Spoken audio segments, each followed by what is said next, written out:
नमस्कार विद्यार्थियों, स्वागत है आपका यूपीएससी पर। ये पॉलिटी की आपकी अगली क्लास है। जो पिछली क्लास हुई थी उसमें आपने निर्वाचन आयोग को पढ़ा था।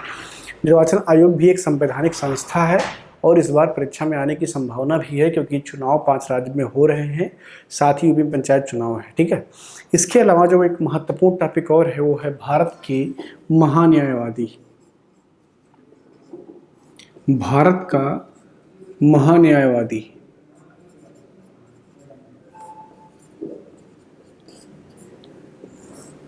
भारत का महान्यायवादी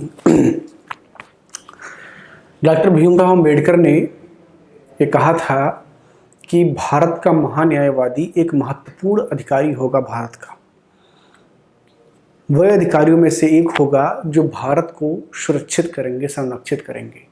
उनमें से कौन कौन है? उच्चतम न्यायालय का सर्वोच्च न्यायाधीश या कैग या भारत का महान्यायवादी। ठीक है, तो ये क्या है? ये संरक्षक के तरीके से काम करेंगे। ये भारत का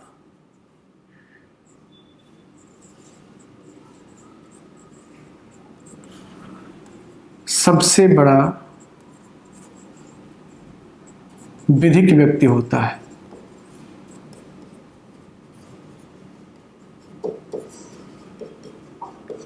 ठीक है ना, ये भारत का सबसे बड़ा विधिक व्यक्ति होता है। कई बार ये सवाल आता है तो उसमें लोग कंफ्यूज जाते हैं और कानून मंत्री को जो है लगा देते हैं। ये सर्वोच्च कानूनी अधिकारी होता है भारत का। ठीक है, भारत के महान्यायवादी की चर्चा संविधान के अनुच्छेद 76 यानी कि 76 में की गई है। ठीक है, भारत के महान्यायवादी की चर्चा कहाँ की गई है? 76 में। 76 कौन सा भाग है? भाग 5, जिसे संघ कहते हैं। क्या कहते हैं? संघ। यानी कि भाग 5, संविधान के भाग 5 के अनुच्छेद 76 में किसकी चर्चा की गई? महान्यायवादी की चर्चा की गई है। महान्यायवादी एक तरीके से भारत सरकार के वकील का काम करता है।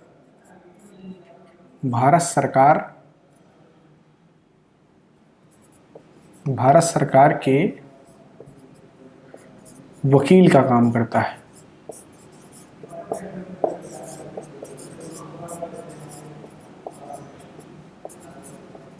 ठीक है ना, ये भारत सरकार के वकील का काम करता है। अब ये देखते हैं कि इसकी नियुक्ति कैसे होती है, ये पद पर अपने कैसे रह सकते हैं। उसके बाद में इनका कार्य और इनकी शक्तियां क्या हैं यह भी देखेंगे। ठीक है,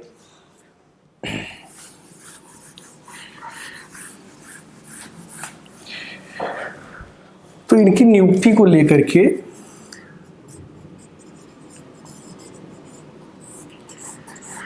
इनकी नियुक्ति राष्ट्रपति करते हैं।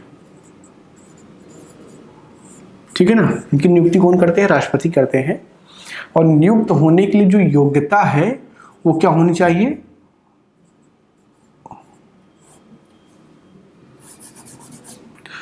जो नियुक्त होने की योग्यता है वो होनी चाहिए उच्चतम न्यायालय के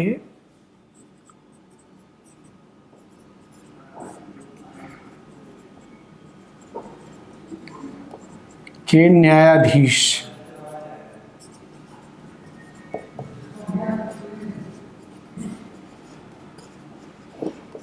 की योग्यता। ठीक है ना, यानी कि अगर इसको महान्यायवादी बनना है तो उसकी योग्यता क्या होनी चाहिए?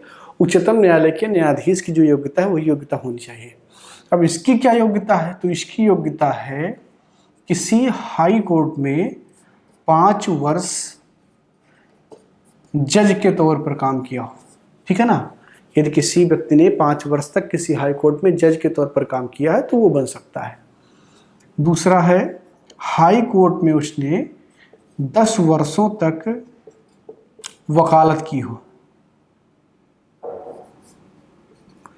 10 वर्षों तक वकालत की हो। ठीक है, या इसके अलावा ये योग्यता या करके है। ठीक है ना, यानी कि इनमें से किसी एक योग्यता पर जो है उसकी नियुक्ति की जा सकती है। इसके अलावा राष्ट्रपति के नज़र में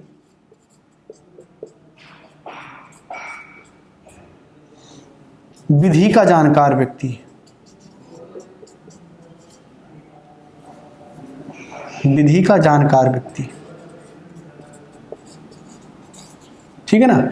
राष्ट्रपति की नज़र में अगर कोई विधि का जानकार व्यक्ति है तो उसे भी नियुक्त किया जा सकता है। तो ये योग्यता है उसकी नियुक्ति को लेकर के, ठीक है ना। संविधान में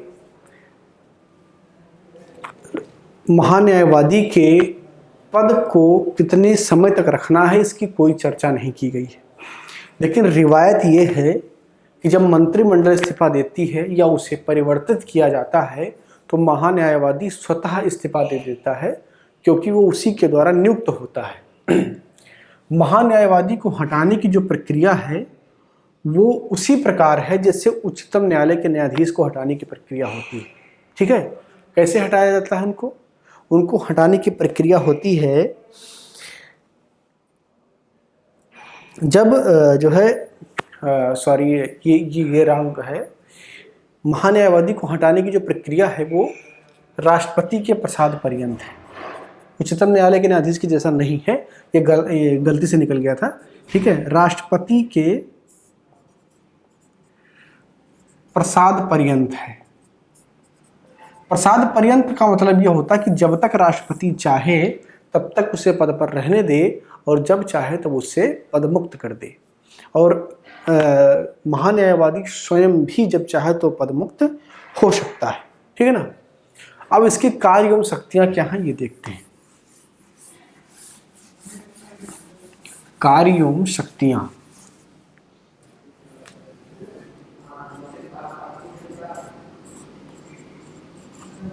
कार्य एवं शक्तियां,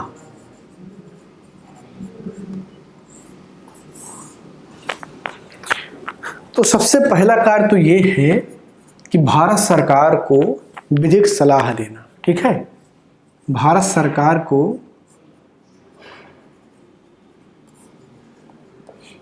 विधिक सलाह देना,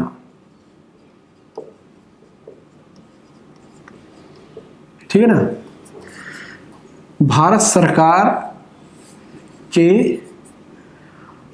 अधिवक्ता के रूप में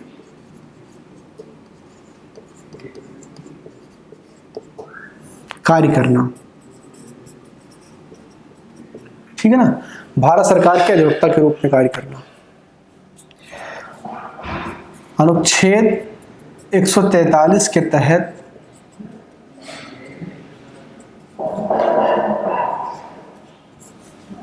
भारत सरकार की ओर से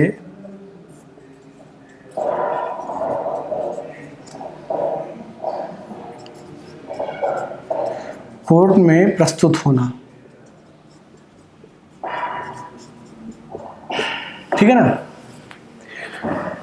इसके ये ऐसे कार्य हैं कि जितने विधिक कार्य भारत सरकार के एक वकील के तौर पर सब करना होता है महान्यायवादी को। महान्यायवादी की कुछ मर्यादाएं भी हैं। मर्यादाएं ये हैं कि वो भारत सरकार के खिलाफ कोई भी व्याख्या नहीं कर सकता है, वो भारत सरकार के खिलाफ कोई सलाह नहीं दे सकता है, वो भारत सरकार के खिलाफ कोई मुकदमा नहीं लड़ सकता है, वह भारत सरकार के खिलाफ किसी भी आपराधिक केस का मुकदमा नहीं लड़ सकता है। ये उसकी मर्यादाएं होती हैं। इसके अलावा जो महान्यायवादी है वह संसद के दोनों सदनों, संसद के दोनों सदनों के कार्यवाही में भाग ले सकता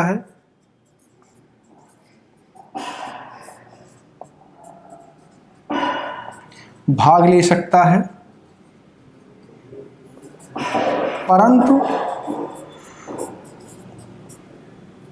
वोट नहीं डाल सकता है।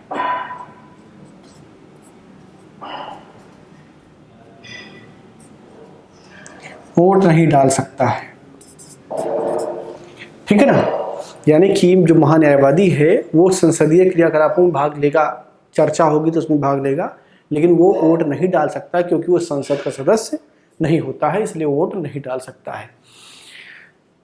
महान्यायवादी का जो वेतन है वो संविधान में वर्णित नहीं है। महान्यायवादी का वेतन संविधान में वर्णित नहीं है। इसका वेतन राष्ट्रपति निर्धारित करते हैं, राष्ट्रपति निर्धारित करते हैं।